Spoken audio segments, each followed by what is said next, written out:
Hello and welcome to the Cameron and Tia Show. We are so excited to have you guys here. Today we have Cameron who's going to talk to us about editing, basically everything presets. Your intro to how to find presets, what to do with presets, what are presets. So let's jump right into this.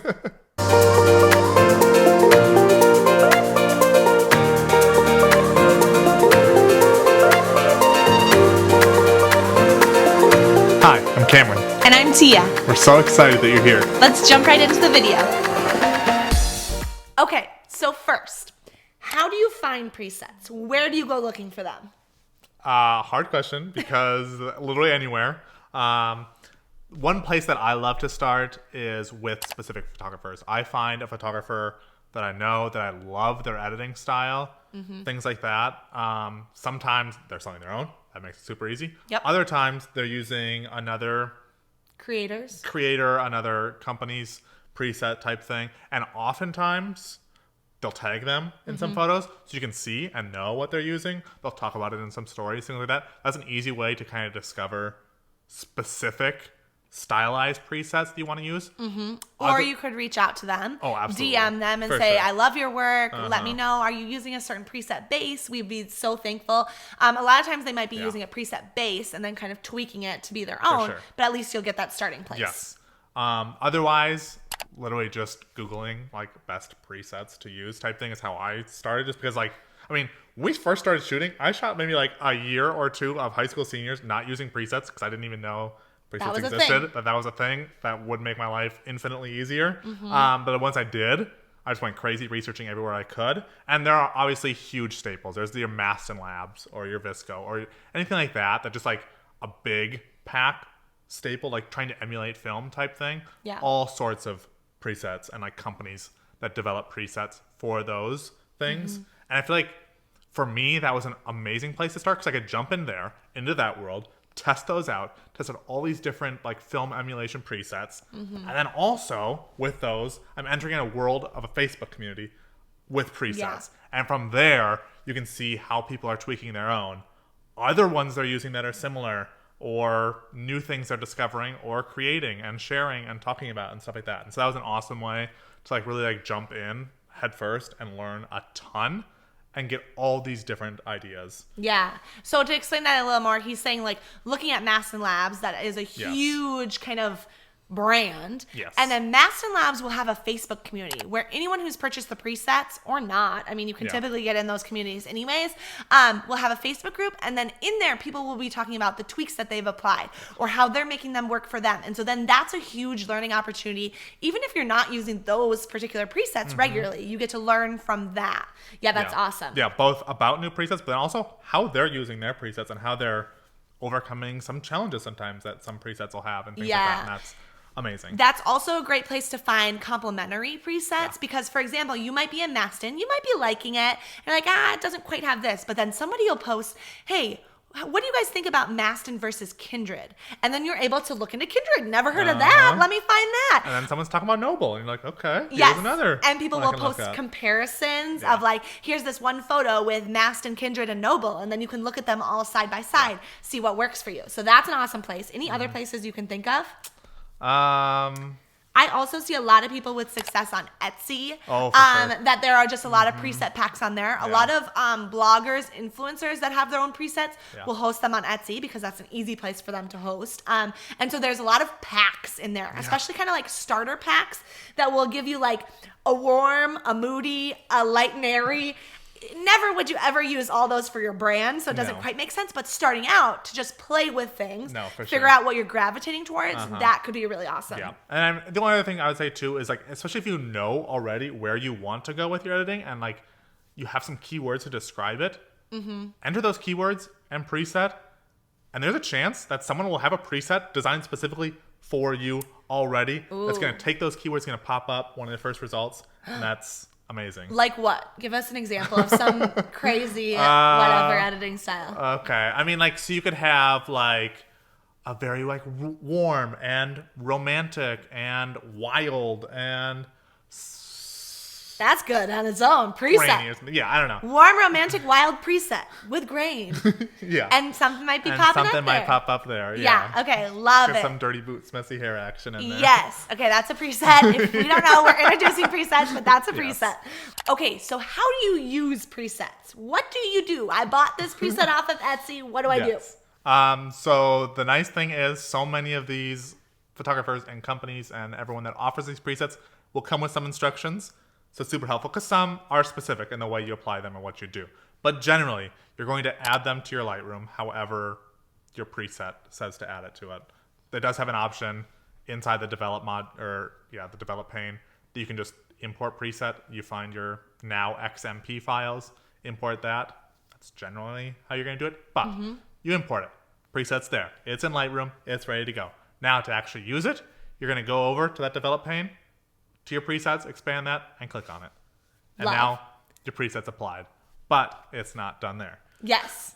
So one quick thing when Cameron was talking about how they'll provide some sort of education of how to get it into Lightroom. If you're looking to purchase some different presets and you're starting out and you're starting to figure out how would I adjust these, which we're going to get into in a baby second, some educators will include education content inside that bundle. So for example, Athena and Cameron are some photographers that we love to follow, a different Cameron than this Cameron.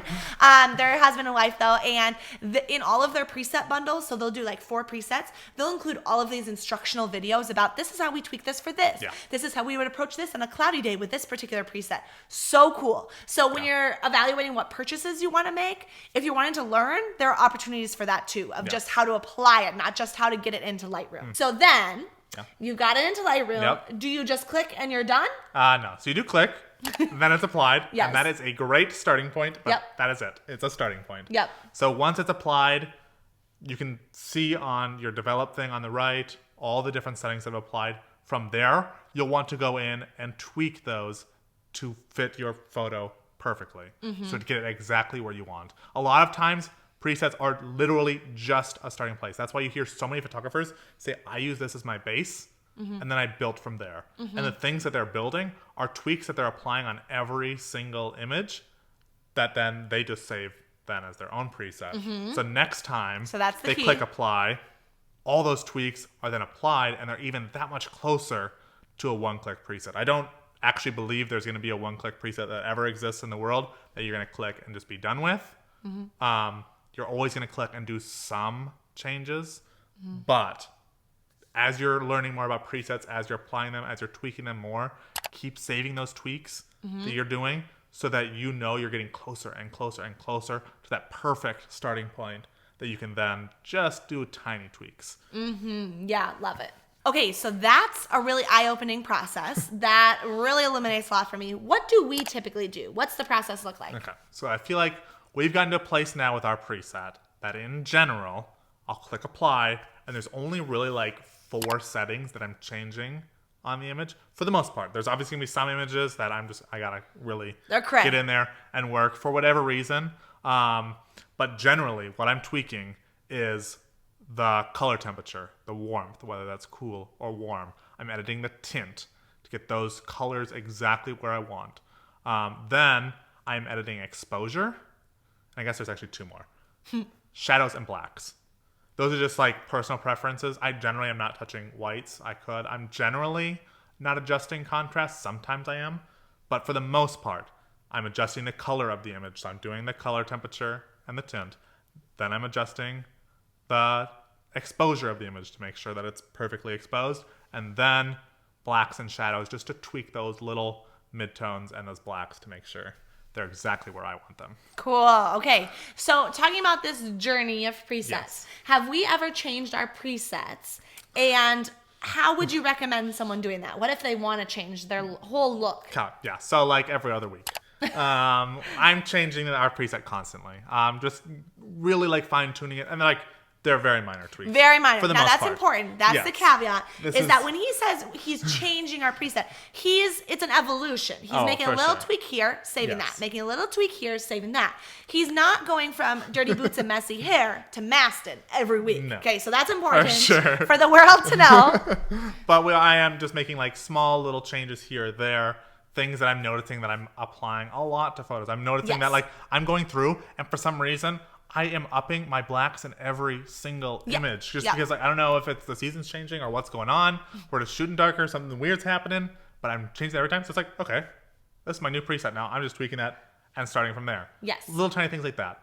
Sometimes what I'm then doing too is I'm just like constantly learning and seeing other people's work, seeing other people's new presets that are coming out. Yes. Things like that, and learning from there. One of my favorite things to do when I first started like fully fine-tuning our own preset was buying like 5 different presets that I knew, that I had seen results from, that I loved, applying those individually to each image and seeing exactly what they do, seeing how that tone curve affected it.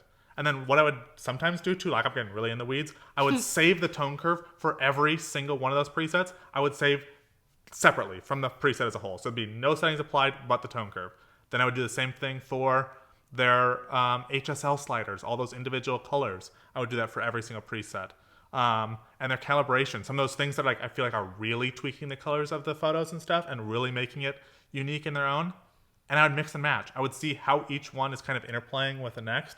Just like get a better idea of like what happens when I take the colors from this preset and apply it to the tone curve of this one.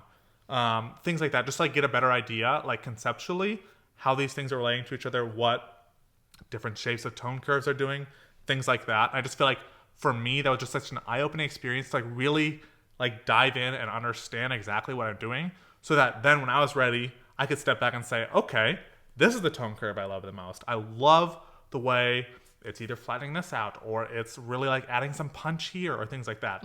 But I also really love the colors here. And I actually want to tweak the color of this a little bit. The skin is a little too saturated in the orange. I'm going to just bring that down just a tiny bit type thing. Things like that. And just like really make it my own then. So that now like moving forward, all these little tiny tweaks I'm making now are just like, I'm realizing I'm either doing the same thing over and over, or sometimes for those bigger changes that we might make every year or so, every 2 years, it's that I am learning from someone else about how they did something, how they combined these two settings to really make this amazing effect that I've been going for that I couldn't quite reach, that I just kept tweaking every once in a while to try to get there better, and they nailed it. And so I'm learning from them to really get that for us. I love it. Yay. Okay, I have a fun question, but putting you on the spot. Yep. So we're talking about these base presets, right? And I think in every instance, Cameron has made tweaks on top of those base presets.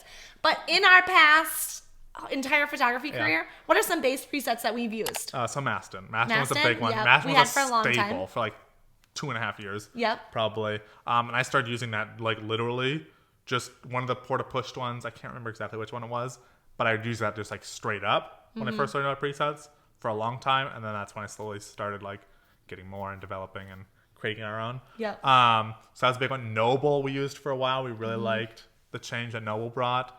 And I think those are the two biggest ones. Okay. I think at that point was when we went and got like 3 or 4 more and really just started combining. Mixed We looked and at like matched. Cascade and the Meridian ones. I don't know, ones like that. Yeah. That really just then gave us a different perspective on these different kind of like emotions that they were able to pull out in their editing and things like that. Cool. I love it. Okay, you guys, if you want to hear more about editing, I'm curious. We were playing with the idea of Cam edits a session, talks you through it, and you get to see his full computer screen and hear what he's doing. Would you be interested? Comment down below. Like this video if you're loving that. We'd love to bring you some more editing content. So until next time, you guys, bye.